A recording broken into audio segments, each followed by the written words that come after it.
everybody, welcome back to Is It Kino? I'm Simian Jimmy, and I'm here to say, stick your cock up my ass, you fucking worthless cocksucker!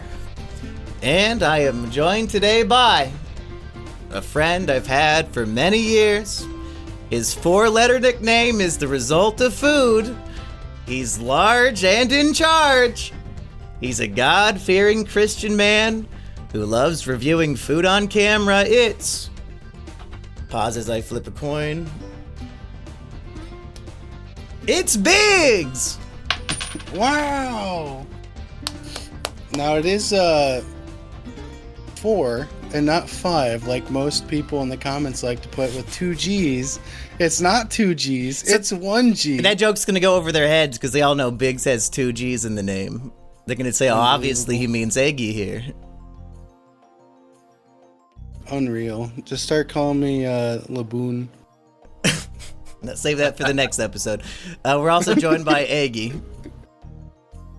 What is up, my fellow, believers in exorcisms? Speaking of women that I used to date, either way. And I think by the end of this episode, either we will convert me to Catholicism or I will be taken over by a demon, so stay tuned to the end. But this is another $100 request episode from Dream Machine. I think he's made us watch 4 William Friedkin movies now. The big 4 of Friedkin, I do believe. And I think the next one in line is evidently some gay shit. You remember this one, Eggy? I think we briefly touched on it with Lores. He made some gay movie. I'm sure. I think we talked about Friedkin.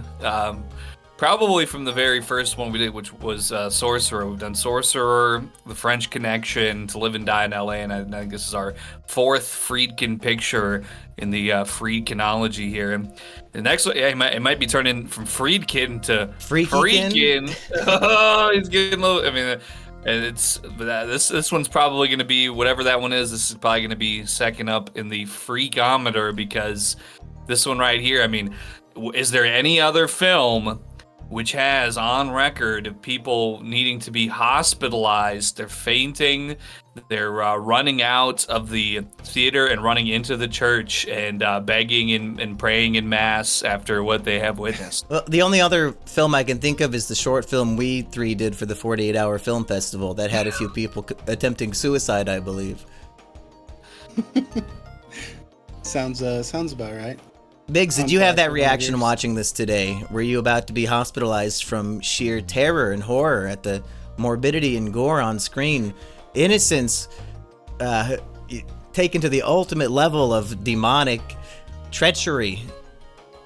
My typical response to movies I'm not super enjoying is falling asleep.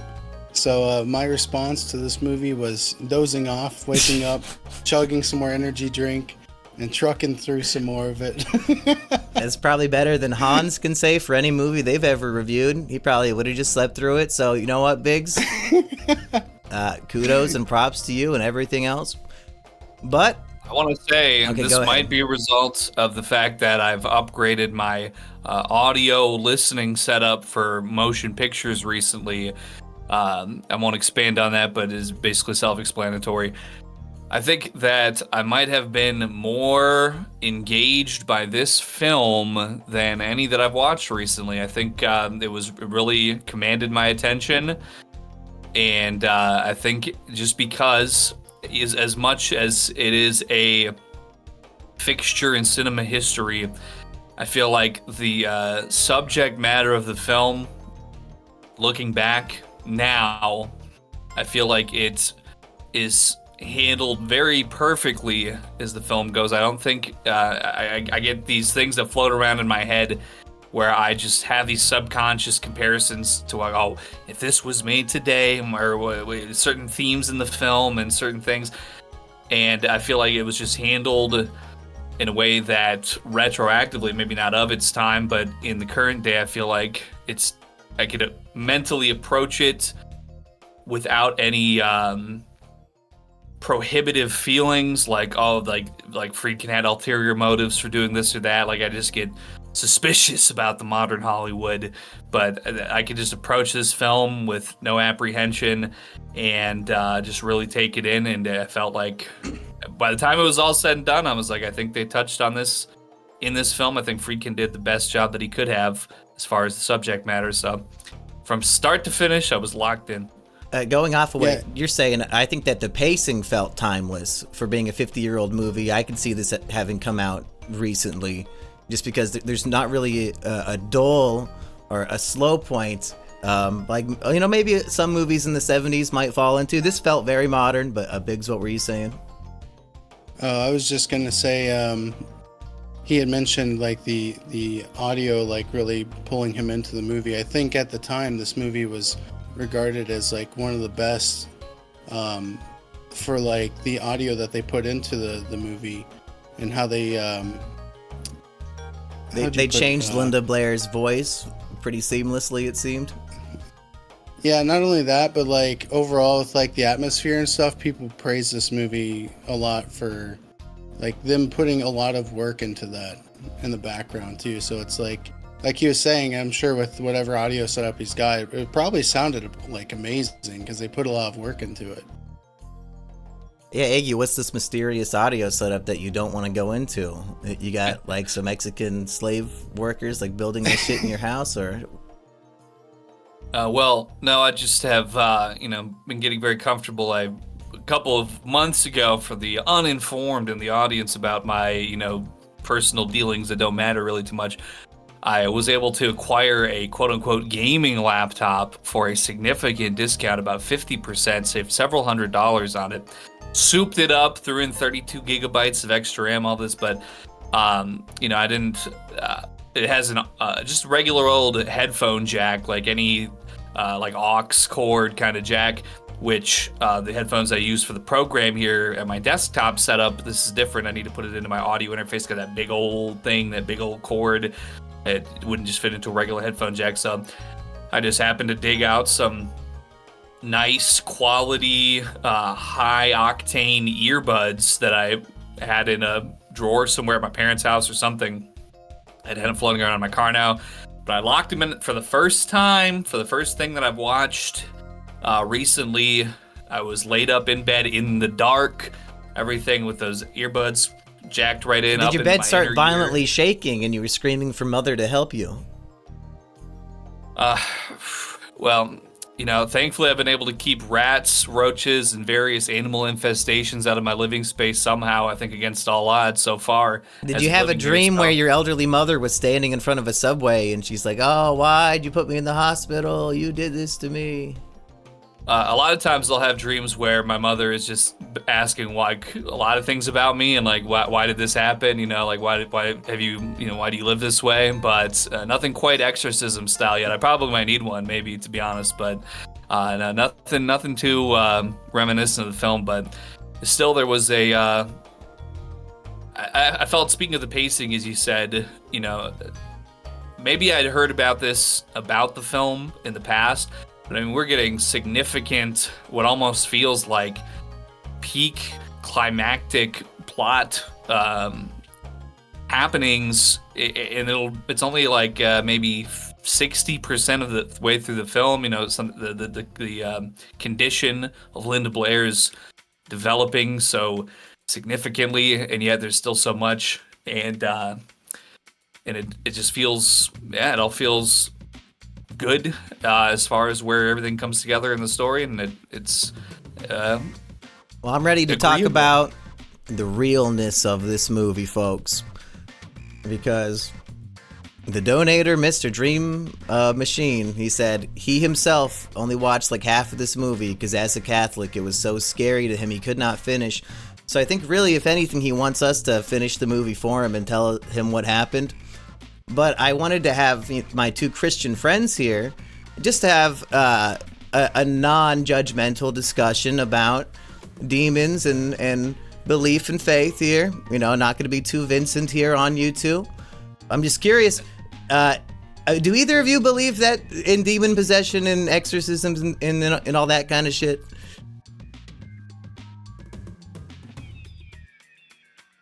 Am I going first, Aggie? Well, on my screen, you're before me in the lineup, so I would defer. Okay. I mean, I would say I've never seen it myself. I have people who have said they've been in the presence of that stuff happening. I would say, in theory, I believe in it. I think I would believe it more if I actually witnessed it.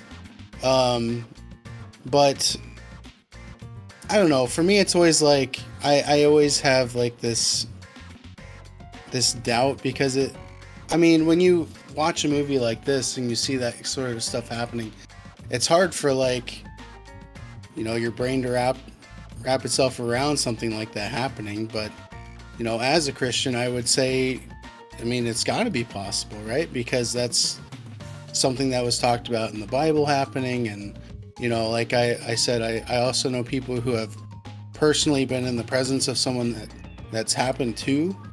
So it's like, is speaking in tongues a form of possession? Because I've witnessed that with my own eyes when me and Cobb would have to go to these like in Des Moines in the Wells Fargo big convention center, this big Christian all night party, and they'd have people go up on stage with a band and they would just like fucking lose themselves, like basically like Linda Blair in the movie with their eyes rolled back, just babbling in nonsense made up language, speaking tongues. I've literally seen people do this and it's like, wow, are they crazy? Are they doing this for attention?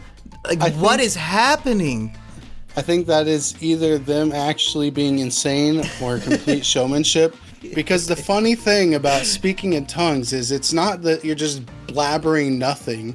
The point of speaking in tongues is so that you speaking, then everyone around you can understand what you're saying, regardless of what language they understand. So say I'm in a room with somebody that knows like literally only Japanese, only Spanish, only English, only some other language. Tower of Babel day one. I start speaking, and they can all understand me regardless of what I'm saying. So it doesn't sound like gibberish nonsense to any of them. It doesn't sound like a Spyro the Dragon enemy as you're charging at him. Yeah. So every time I hear like speaking in tongues, it's just so funny to me because that is complete nonsense that they're spewing. But for you to say that, but to say, hey, if I saw a demon possession with my own eyes, I'd have to believe it. Isn't that hypocritical? Because I saw people doing this. I've seen people speak in tongues too. Yeah. But it's not. Yeah, they're just speaking nonsense.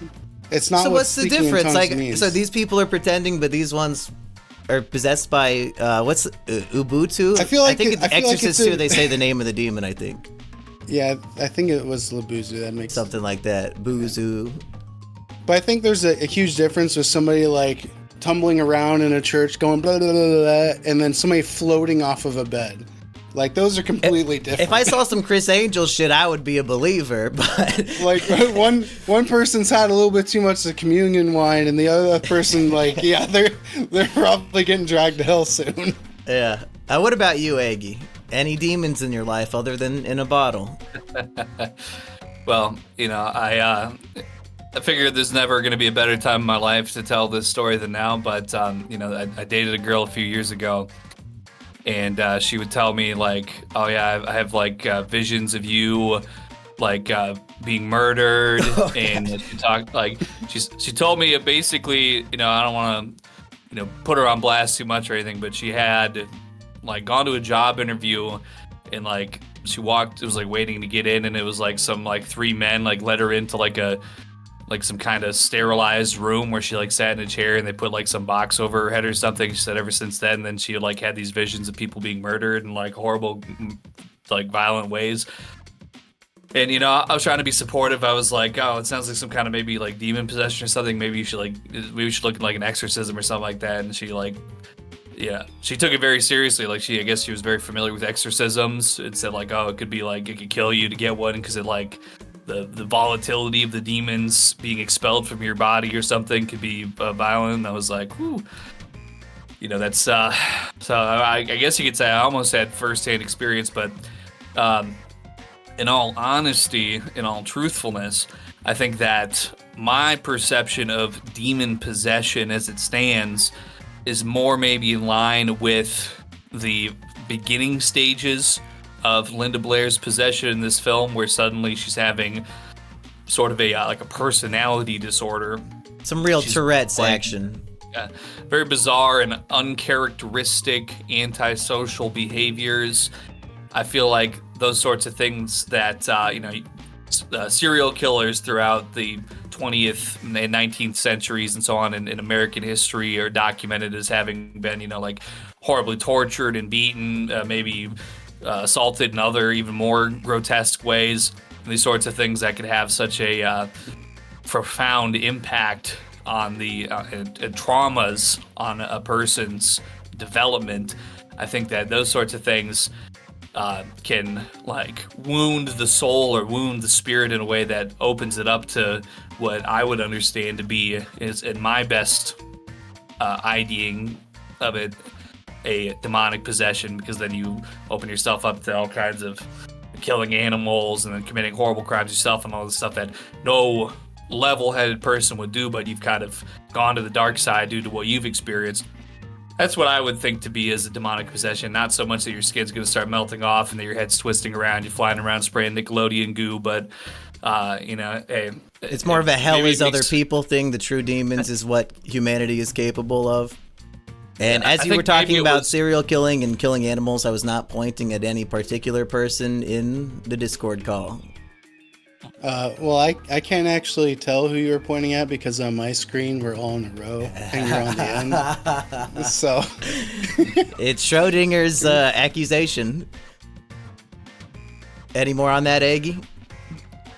Well, so in that way, I think also throughout watching the film, I think I maybe got even a little bit of relief once the possession had progressed to the point where there was the strange vocal changes, the physical appearance starting to change, the glowing eyes and the lesions and things. That almost was comforting to me in a way, because the realistic feelings I got, as the child is going through these first stark personality changes, and that's almost even more unsettling than an obvious physical deterioration. So, that's just how I feel about it as demonic. I think I would say, in my opinion, it is very, very real.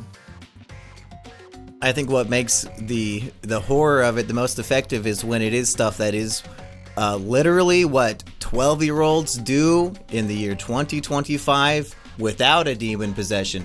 Cousin Joey, I don't know if Eggie ever saw his 13-year-old daughter, who he only ever sees like once a month because she's living with the baby mama from way back in the day.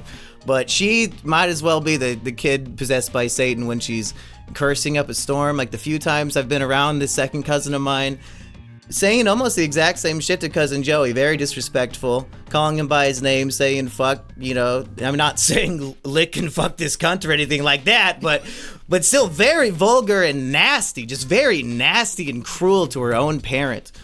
And so I'm just going to assume that all kids of this generation are exactly the same from my one brief anecdotal evidence. Have you guys experienced any of this? Go ahead, Aggie. Well, I want to make one statement as in particular to the current youth, because obviously us old heads, us men whose ages begin in 3 and things of that nature, we see how youngsters are nowadays. You're in school, they're flipping their desks over, they're punching their teachers in the faces. The teachers, they're running out screaming for their life because no child left behind. So we bullet dodged.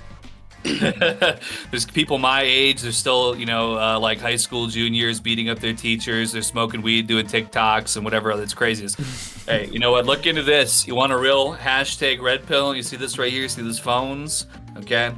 Look up computer chips. Okay. Look up the designs of a computer chip with what's in your phone, and then look up ancient magical sigils and look at the designs of these computer chips and how they're shaped and carved, and these insignias for conductivity. Oh, I could plug my lamp into the wall. It doesn't have all these symbols and sigils and all this stuff, but your phone needs all these little symbols throughout the CPU for conductivity, what is being conducted. So is the implication that these ancient magical symbols like drove people to madness back in the day, and now they're putting that into everybody's phone to make the youth go crazy from birth, now that every kid has a fucking smartphone from the cunt? All the iPad babies in the world. Is that the idea, Eggy? Are these symbols known to cause, like in One Piece when she draws on Luffy to make him docile, like is this a real thing?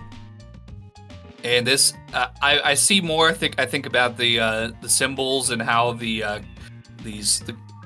computational parts are constructed, and it looks like it's made with black magic symbols and stuff. There's things about it. You could probably find like a JPEG if you just Google some simple words there. But also, what does a computer need to function? Every CPU has gold is the prime conductive material. Where are we harvesting gold from? Meteors from outer space. Maybe aliens are inside of these meteors. How would we even know? Maybe we can't even perceive them. They have the clear fruit, and we can't even see where these aliens are. They're hiding. Maybe they're microscopic nanomachine aliens all over the gold. Because that does invite the question. Rich man, they're evil, rich people. They're Jeffrey Epstein and Donald Trump. They're sucking each other's cocks in hell, just like Linda Blair's demon. It's out of control. Yeah, perhaps the demonic symbol, perhaps some sort of demonic alien from space inside the gold. But the question in the movie is, where did the demon possession come from? And it sounds like all three of us have never seen this movie before until today, which is probably astonishing for some people out there that three people could say that. But hey, we got around to it eventually. You've seen this before, Biggs? Yeah, I've seen this a few times now. Oh, so it's okay that if you dozed a little bit, because you've seen it, so it's no big deal. Yeah. But the question is, did this demon come from the Iraqi little symbol that was dug up at the beginning and then is found at the base of the stairs and is like maybe transferred into the girl? Was it the Ouija board that she's playing with? Did that invite the demon in? Or is that just a red herring? I think the beginning scene was more like foreshadowing the omen of this demon, like showing his presence on Earth. I don't know if the little statue thing necessarily was connected, but it is also strange how it ends up showing up later on. So it's like, well, I'm worried that everybody who knows the movie knows the answer to this, and we just don't because we just watched it. But hopefully it is an open-ended question. And with the Ouija board, is this movie the reason why it seems like a whole generation of people are legitimately terrified of a Hasbro fucking game product, the Ouija board? Because Biggs, you, me, and Cobb, we used to fuck around with the Ouija board all the time back in the day. Never once did we actually use it properly because we would know it's just one of us moving the goddamn thing, so there's no point. Well, do you remember the specific kind that we got? It was like the Hasbro or like Milton and Bradley or something, right? It's the only one you can get at Toys R Us. I think it was at Toys R Us. Yes, where we got of course. That's why it's so pussified to be scared of this thing that you could buy at Toys R Us. I never understood. Well, it's even better. I remember when we got back to the apartment, we opened it and we're like, why does this say batteries required? And it's because the little looking glass thing that you like put your hands on, you put a battery in it, and then when you put your hands on it together, it like lights up. Oh, okay. It had like a little LED that lit up the circle in the middle, so it looked like it was glowing. So you could read what Captain Howdy is saying to you? But do you remember... Siri, how do batteries work? Look up battery computer chips. Are there any space materials in batteries? But I do remember we like went down to the cemetery and everything, and like we did a full King Cobra. I think we pulled it out when we did the smoke monster too. We bought those little candles and everything to like light up and put around. Those crazy candles are, I think, what started the flame of the smoke monster oven that we did in your living room. Yeah. But to go off of what Eggy was saying with like the computer chips and whatnot, I do remember at one point when I was like watching like some conspiracy top 5 video on YouTube at some point, they were talking about how like all the silicon for all these chips are all made in like one factory somewhere in the middle of nowhere, and no one's allowed to actually see the like basis for all of these silicon chips, and how they believe that whatever technology is being used is information that was passed on to like the Egyptians from the aliens, and that at that point in time they used that technology in Egypt to like power something, because if you look at the hieroglyphs, there's like guys holding light bulbs and stuff like so I do definitely remember there being like some kind of alien involvement in all the silicon for the CPUs and stuff being talked about. And what is silicon made? It's sand, folks. What's in Egypt? Sand. Think about it. I didn't think we would go into ancient aliens territory on the Exorcist episode, but anything's possible with demon possession. I wondered if I was even watching the right movie to start off with. I was like, why are we having all these like Arabic guys all like trying to excavate something? But the opening music is Allah Akbar, and I was like, I thought this is a Catholic movie. What's with all this Muslim shit? What is happening? Yeah. It's funny because I just watched this like maybe late last year, and I forgot about the opening. So like I was getting a drink and something to snack on, and I heard it. I'm like, did I put on the right movie? And I is this like, Indiana Jones? But go ahead, Aggie. Well, I have my theory. Ouija board aside, I think maybe could be a red herring. I think if I want to go off of my sort of feelings towards demonic possession and what I feel the real world equivalent is, I'm thinking that probably the instigating factor here is that Reagan, the child who gets possessed, does not have her father in her life. Her father is absent. He's not able to be reached by phone. He's out in Rome doing whatever he's doing. I don't think we even ever get to see this absent father throughout the film. So maybe it could just be something so simple as this hole in this child's life that is causing maybe the grounds for a personality disruption, a demonic possession, and then maybe with that vulnerability, then the Ouija board coming into play. Perhaps there's some real, this character, Mr. He only gets referenced a couple times, Mr. Goodbody or Mr. whatever they call the demon before it really gets too serious. Captain Howdy? Captain Howdy, yeah. Yes. So maybe that's real, man. That could be the positive facing aspect of this demon, that the child could grasp some semblance of what this entity is, and I have this space in my life where I'm missing somebody and I'm hurting deeply inside. So yes, let me please welcome in Captain Howdy to be this special person to help me feel a little better in my life. Boom, it's the devil or something. It would explain why when you're having a fancy house party and Chucky walks in and just pisses on the rug in front of everybody. Like, it must be demon possession. Why else would my beloved child be behaving in this way? And I have to imagine whoever wrote the screenplay, if it was Friedkin or somebody else, they probably had a terrible teenager, and that's what inspired the script. Was like, what would be the only explanation for this behavior? I guess I write a movie of them being literally possessed by a demon. That's the only way to explain it. But I do want to evaluate the film through a special lens of faith here, because as we see, this is a movie, and I'm taking this conversation to the universe of the movie specifically, not the one that we live in. In the movie, we know for a fact that of all religions, the Catholic one specifically is correct. Because we have the demons, and it's making literal magic shit happening. The bed is rocking, the girl's floating, it's weak with the holy water. All this shit confirms that God is real, etc. We have our characters. The mom is an actress. She's not religious. She lives a fake life. We see her performing, interrupting a protest in a movie. So all the people there, it's all fake. All their, anti-war, pro, whatever the hell, it's all just fake for the movie. 1 second, I need to take a drink. Aggie, go ahead. Well, speaking of the film, I really enjoyed the character of Burke Dennings in this film. He's like this sort of seemingly maybe a little Jewish, but I kind of was getting like French energy off this guy. He kind of is like so relaxed and like hippie-ish to a fault. I say this because he like sees this servant that is in the house that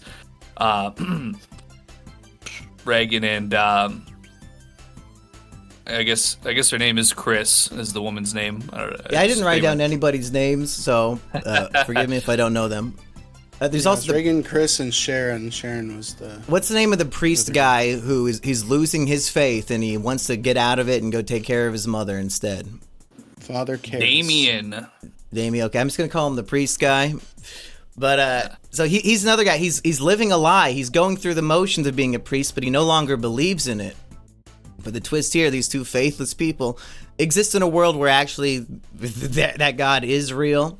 And the mystery of the film is, what is wrong with my daughter?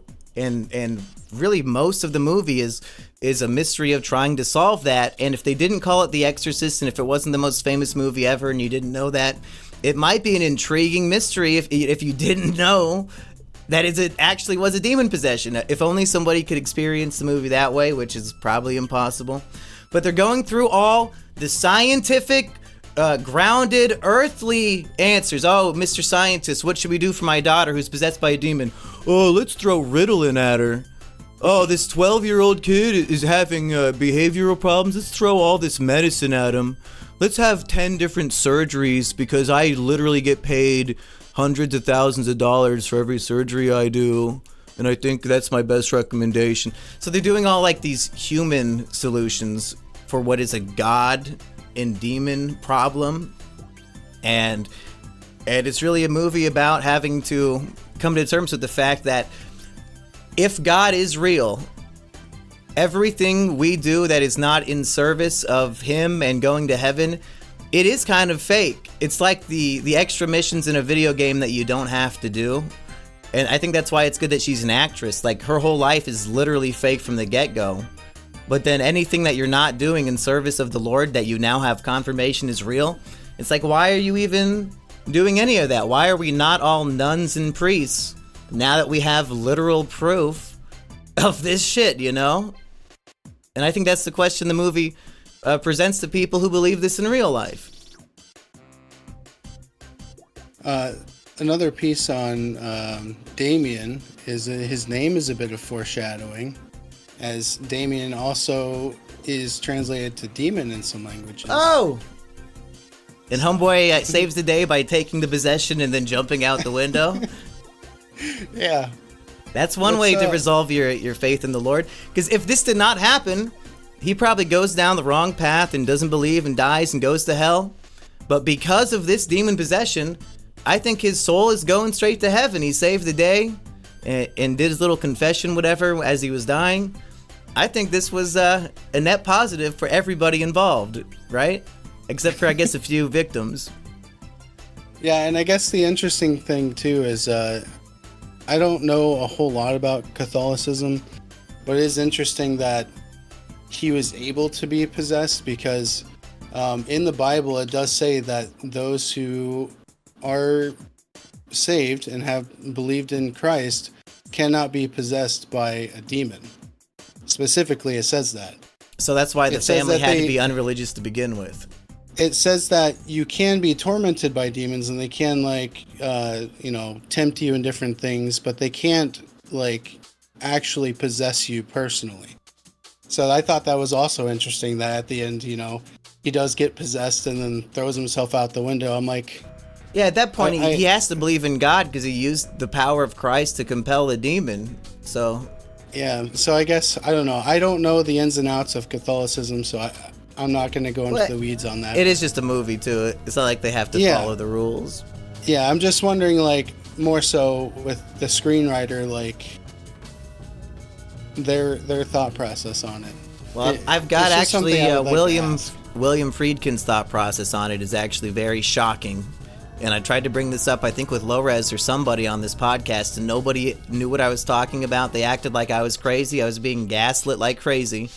But no, this is real. William Friedkin recently directed a film called The Devil and Father Amorth. It's a 1-hour documentary where this old man who directed The Exorcist, first he's sucking his own dick saying, oh, what a great film I made. You know, good for him. I agree. It's a great film. 4.5 stars in Letterboxd. But then he says, hey, exorcisms are real. Here's a 91-year-old real exorcist. He never lets anybody film his stuff, but he's going to give me exclusive access. And he's filming an actual exorcism, and like it's like the shit from the movie, but he's pretending this is real and it's unaltered footage. And like the girl who's being exorcised is speaking with a deep demonic voice and shit. Like at the very end of the movie, there's a stinger where he meets up with her after she's been exorcised, but then she like does the voice again, and you're gonna die next. And like that's how the movie ends. And he presents this as real documentary footage. The man who directed these films that we love has gone senile. He thinks this shit is real. And he tried to fool us into thinking it is with a fake documentary. It's disgusting. So, at what point do you think I should be exercised? You know, I should probably hit the gym. Probably lose some of this here, you know. I don't think other people could do it to you. I think it's kind of like masturbation. It only works one way.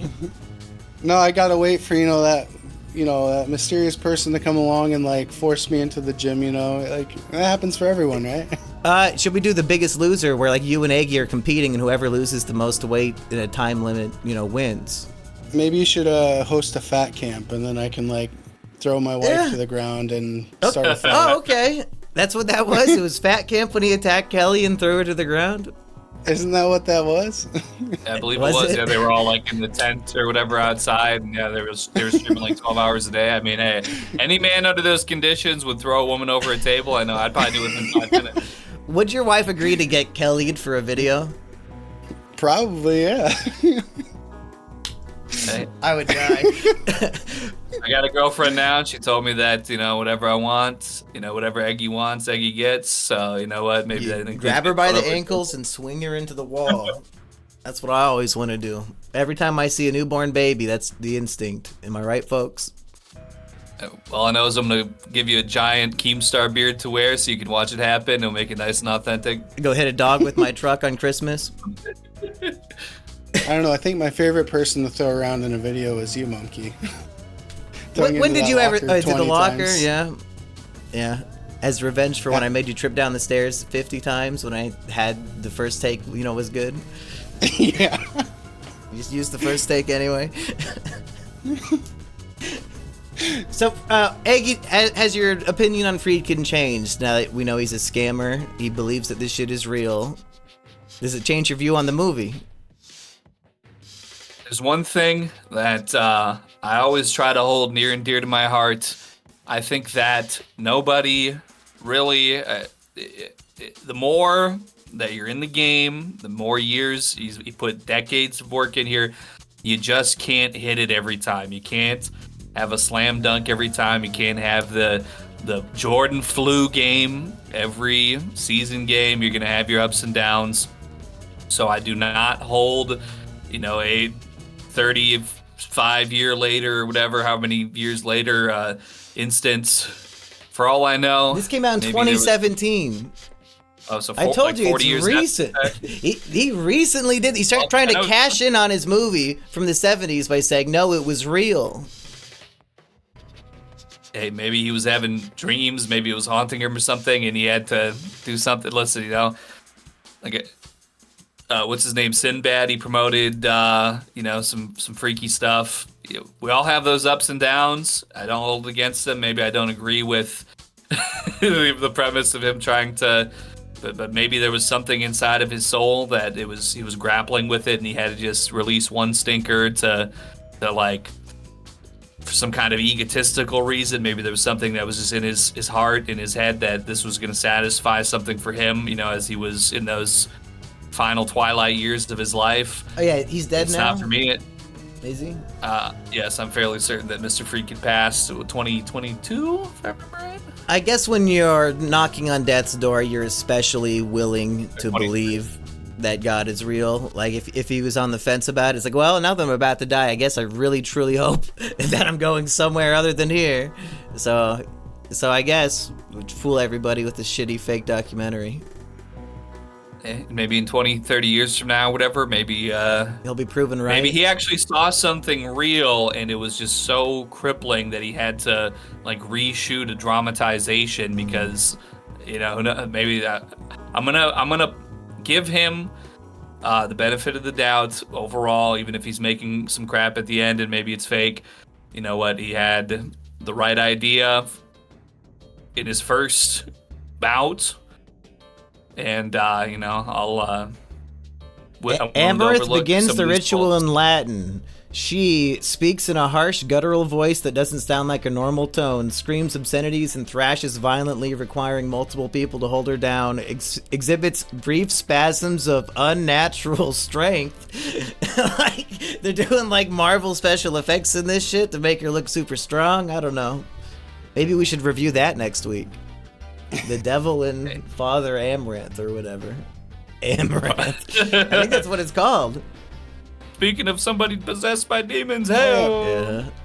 Yeah. Going back to the whole like alien and then / possession thing, the fourth actually, it was like very clearly a like an alien movie with like spaceships and stuff, but then like there were characters getting possessed and like there's real footage because it was based on a true story of like the actual like exorcism and like the person's like floating off the bed and everything.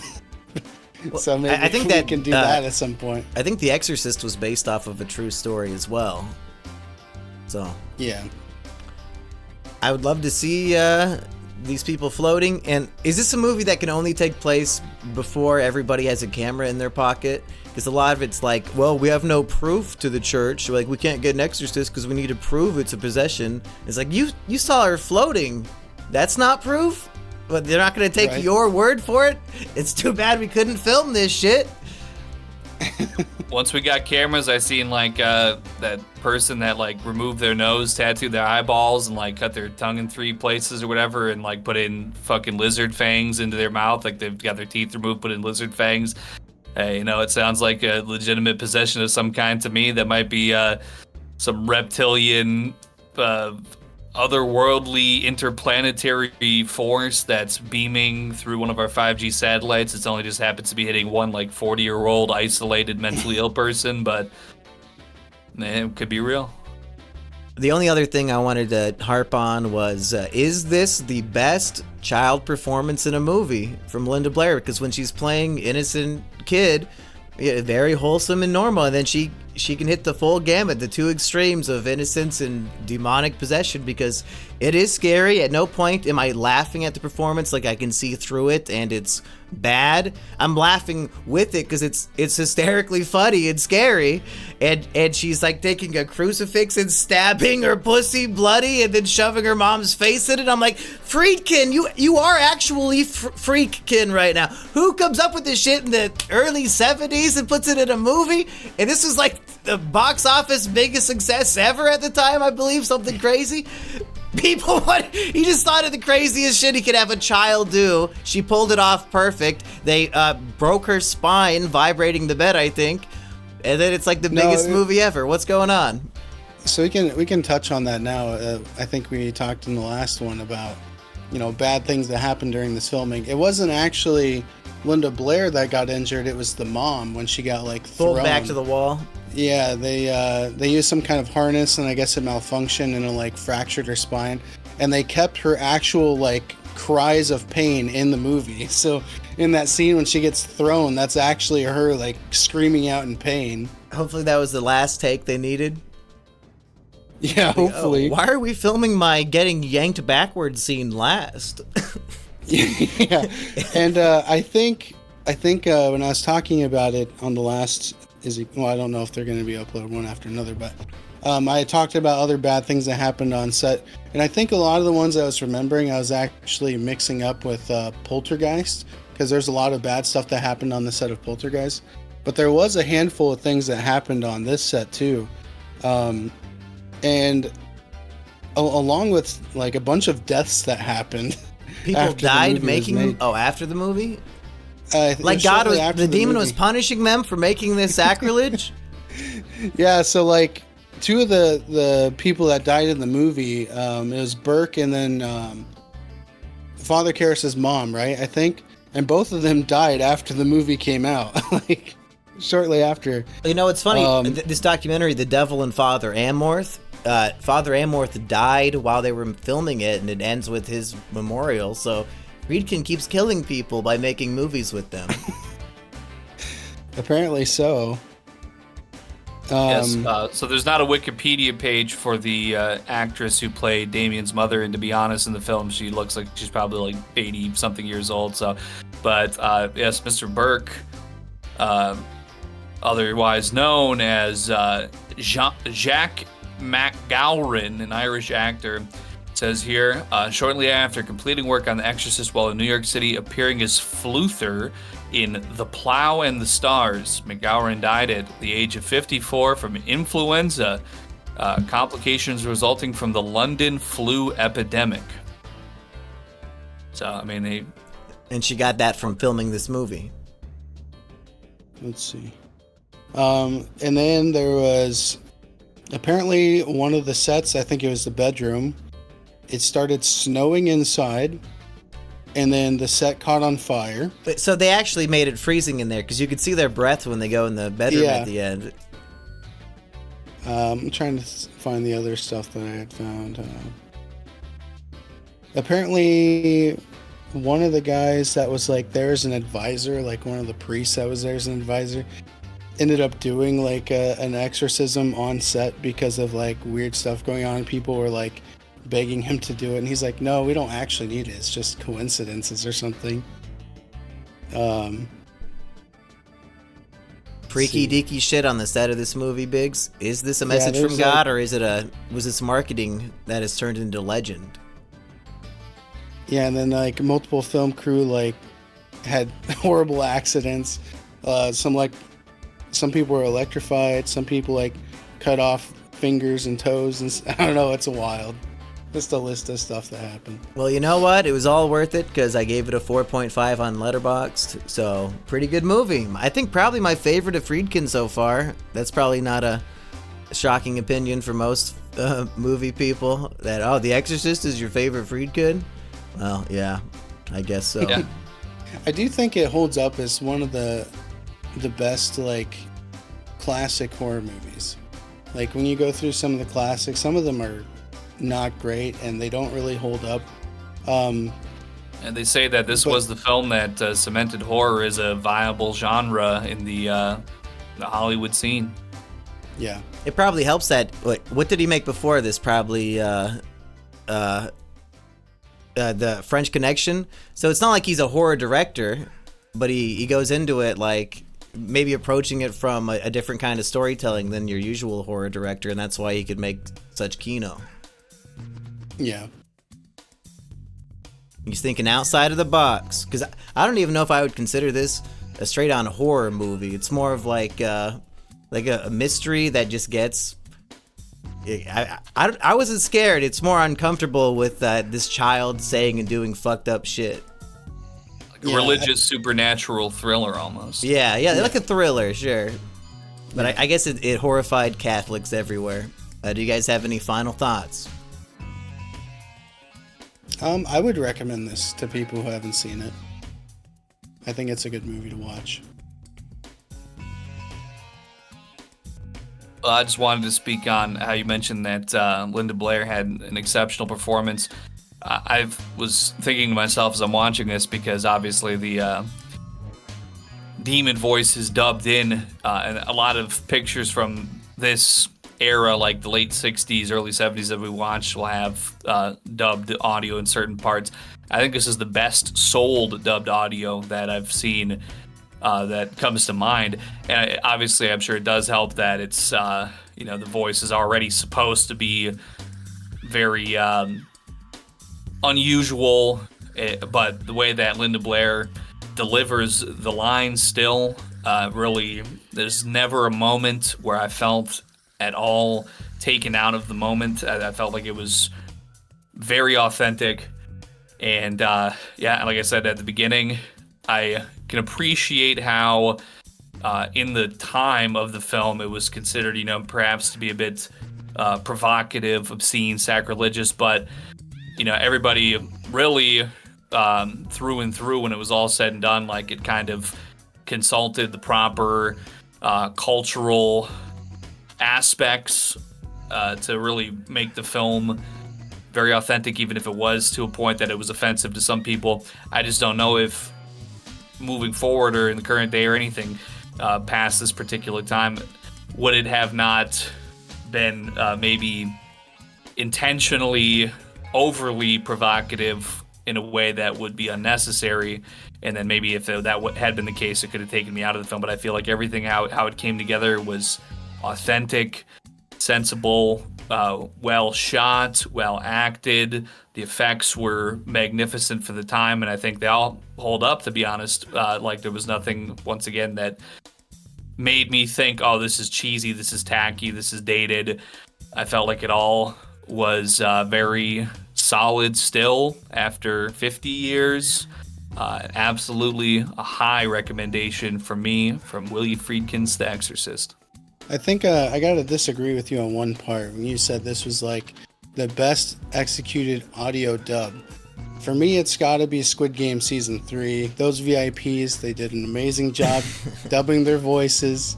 They didn't sound wacky. Actually, Wonder Woman is from DC, not Marvel. I think that was a line in there. That was actually a line in there. Did you watch Squid Game Season 3, Biggs? Oh, it was awful. It was terrible. I hated it. Spoiler alert. Aggie, do you know who wins Squid Game Season 3?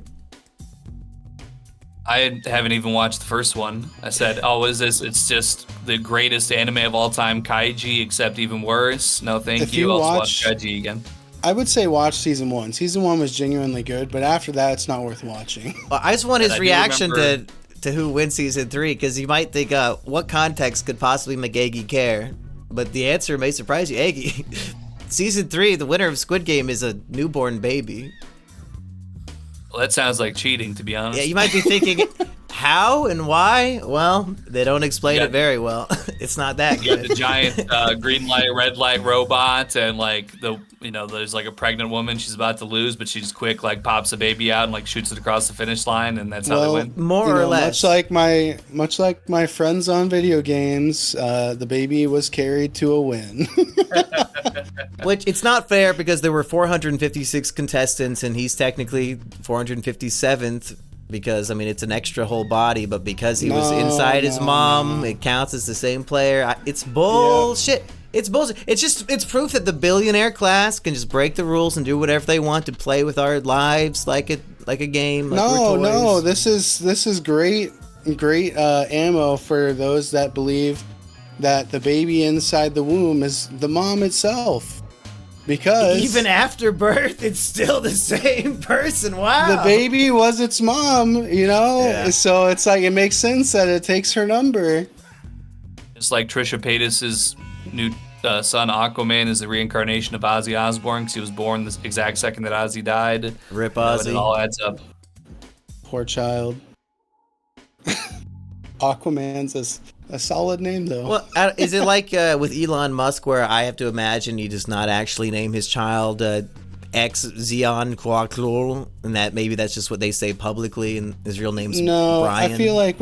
I feel like with Trisha, it's for real. I think she's like actually psychotic, and it makes complete sense. I forget. He's got like a hyphenated second name or something, but is Aquaman Moses something else? And the last name is because Moses is Aquaman. He separated the Red Sea. That makes sense. That's actually a good name. I just imagine that he's probably going to be referred to as Moses or Mosey or something. Yeah, it should be Moses Aquaman middle name. Just call him man. Moses the Aquaman Paytas. I don't want to talk about that woman anymore unless it's in the context of Nathan for You. That's right. She was in that show. Anything else, boys? Before we talk about One Piece Volume 40, hey, or 50, if you want to hear Biggs talk... 40? If you want to hear Biggs talk about a volume of One Piece, go check out the Mumkey D. Jones YouTube channel. It's finally happening, and guys. I'm going to reveal Mumkey's super secret special One Piece birthday present on that episode. It's going to blow your mind. I would highly recommend that you go check it out. I'm going to go step to the side here, get a glass of water before we record that, and grab that package. Stick your cock up her ass, you worthless fucking cocksucker. Your mother sucks cocks in hell. The power of Christ compels you. Did you guys watch the extended version? Like, did you watch like it was 2 hours and 12 minutes maybe?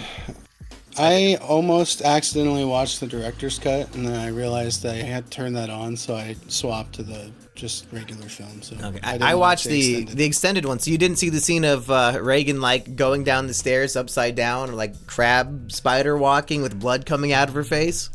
Not this time. I've seen that version of it. Yeah, that was cool. It's pretty cool. Peace, people. Yeah, that was freaky.